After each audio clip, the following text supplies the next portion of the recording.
This is one of the top things I've ever done in my life. I've been recording records for over 20 years. And all the records I've done up to this point have been secular records. But I always had it in the back of my mind I wanted to do a gospel record. We had a wish list of, people we wanted to have on it. Number one was the Blind Boys of Alabama, and they said yes. And the McCrary Sisters, Bonnie Bishop, Preservation Hall Jazz Band, all of them stepped up when we asked them. It's got so much magic and mojo on it.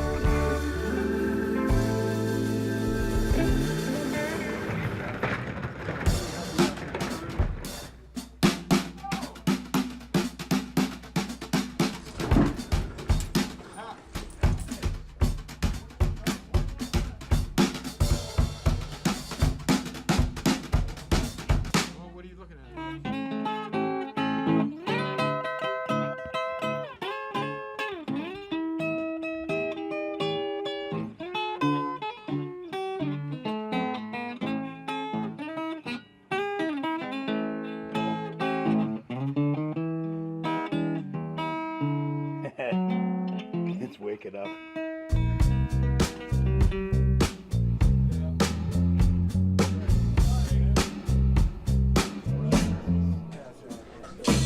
We're praising it our own way. That's right. Well, like Billy Joe Shaver says, may the God of your choice bless you. Yeah, that's a good thing to say.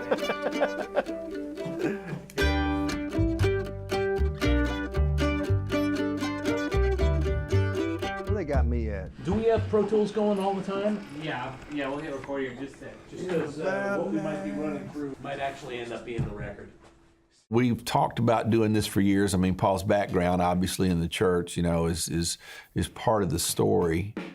But the music that we've been recording for the last 20 years is far removed from this. I mean, we haven't had a record label telling us what to do, so we have just been following our own path, and it has meandered. This gospel album, in my opinion, was a mandatory thing I had to do at some point in my life. And it's probably overall, even though I've done singer-songwriter records all my career, this one's probably the most special project I've ever done. We've talked about doing a gospel album somewhere down the road, but we keep on we say, we're gonna do a gospel album someday.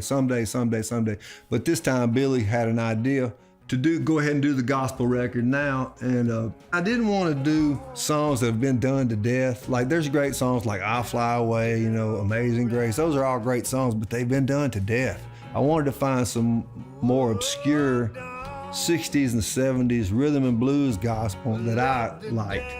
And that's what me and Billy did. We literally just got on the internet, just looking up people you never heard of, and we found these awesome songs that nobody's ever heard.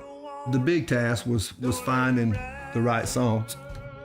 Part of cutting this gospel record is we cut half of it at Sam Phillips studio in Memphis, which we all know what Sam Phillips did. He discovered Elvis and Howlin' Wolf and all these great things he accomplished. And we wanted to record it at his place, not just because it has its name, but the recording equipment. There's a lot of vintage recording equipment that you can actually recreate the sound of those songs from previous eras.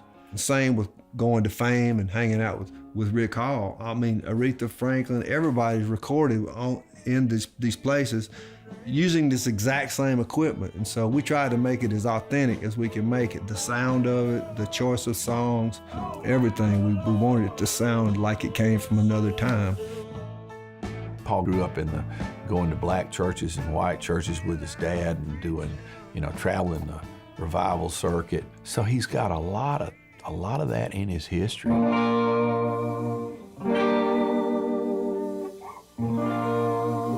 now, my mind goes back to that Sunday morning when I first found the Lord.